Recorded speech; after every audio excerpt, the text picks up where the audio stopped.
Amreli marketing યાર્ડની અંદર આજે એક દિવસની રજા બાદ માર્કેટિંગ યાર્ડની અંદર જણસની આવકમાં વધારો થયો છે.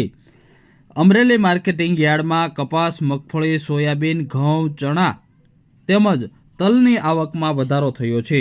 મકર સંક્રાંતિના તહેવારની એક દિવસની રજા બાદ આજથી ફરી અમરેલી જિલ્લાના માર્કેટિંગ યાર્ડ ધમધમવા લાગ્યા છે. અમરેલી માર્કેટિંગ યાર્ડમાં તલ સફેદ અને તલ કાળાના ભાવમાં ઘટાડો નોંધાયો છે. શીંગ મઠડીનો ભાવ 870 રૂપિયાથી 1110 રૂપિયા સુધી બોલાયો હતો, તો સાથે જ ગિરનાર સિંગનો ભાવ 1166 રૂપિયા સુધી બોલાયો હતો.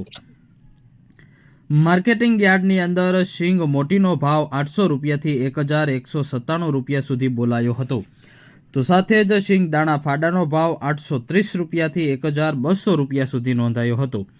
અમરેલી માર્કેટિંગ યાર્ડની અંદર આજે ઘઉં ટુકડાનો ભાવ 580 રૂપિયાથી 672 રૂપિયા સુધી મોલાયો હતો. માર્કેટિંગ યાર્ડમાં ઘઉં લોકવનની પણ આવક નોંધાઈ હતી.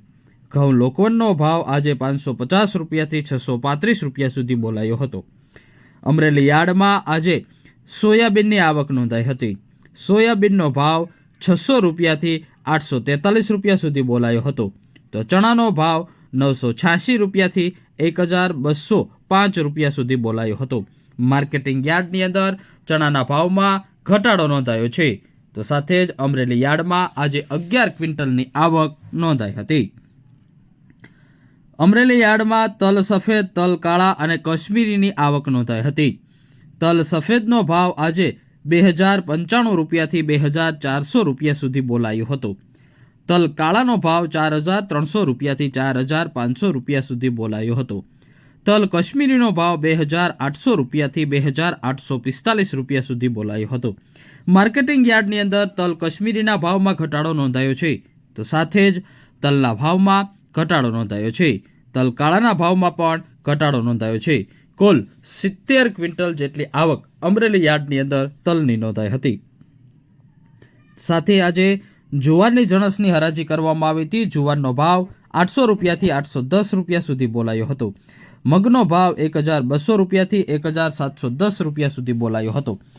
અડદનો ભાવ 1065 રૂપિયાથી 1500 રૂપિયા સુધી બોલાયો હતો, તો સાથે જ તુવેરનો ભાવ 1131 રૂપિયાથી 1550 રૂપિયા સુધી બોલાયો હતો.